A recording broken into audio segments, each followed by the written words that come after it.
need the speed and the skills. And Dury makes one person miss. He's breaking ankles. Dury's still on his feet.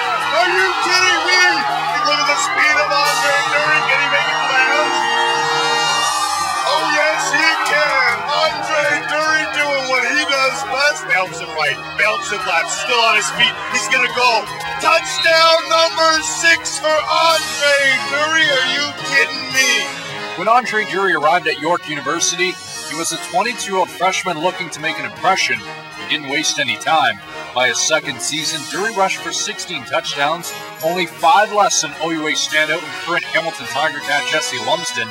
He had caught the attention of pro scouts on both sides of the border, but everything changed on September 12, 2005 in a game at Queen's. As I stepped, I just felt pop at first, and then I felt the burning sensation go up my leg, and then my leg just went numb. It was kind of creepy. We didn't think much of it until he didn't get up. And for Andre not to get up, it must have been serious. He tore his anterior cruciate ligament, which is a major stabilizer of the knee, and that in itself is not that unusual. But combined with that, he had another injury, which we call a posterolateral corner injury, which makes it even more severe. And he tore all the structures on the outside of his knee. But even worse than that, he damaged and stretched out the peroneal nerve, which is the nerve that gives the function to the lower leg and foot. And that was the most devastating part of this injury. Yeah, I went through the self-depression, the self-pity, and everything like that. But I wasn't even thinking about football after that. It was just a life-changing situation that I was thinking about my family life and how I'd be as a person. And football wasn't even an issue. 11 months after the injury, the Mississauga native still walked with a limp. He was unable to control his left foot. Doctors repaired the 4 torn muscles, while regenerating the nerve was more complicated. What we did is we put him in the hyperbaric chamber. Hyperbaric is used for wound healing, traditionally for diabetics with ulcers, burn victims. The nerve needs oxygen as well, and when there's been an injury to the nerve, if you can provide oxygen and an environment to heal, you increase the probability of healing. He had a good response, and as soon as the nerve started to regenerate, he was able to return at a greater pace. That response came last September when Dury felt a twitch in his toe. Within weeks, surgeons had repaired his ACL and MCL, and by this past January, Dury began jogging. He came to me, I watched his running mechanics. It seemed like his leg, the injured leg, kind of forgot how to run. You have to follow certain running. Your body goes through, your leg or body goes through certain parts or phases in running.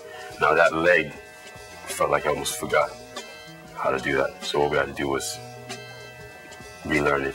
Initially, it was a lot of hydrotherapy and pool work, just to keep him motivated. I mean, the thing with a lot of athletes is once they sustain an injury, period, never mind something this severe, they tend to kind of get depressed about it or, feel kind of anxious because they can't do anything. They can't do what they've normally done. And so, I think psychologically they mainly look down at that injury and say, okay, that's it. I can't do anything else.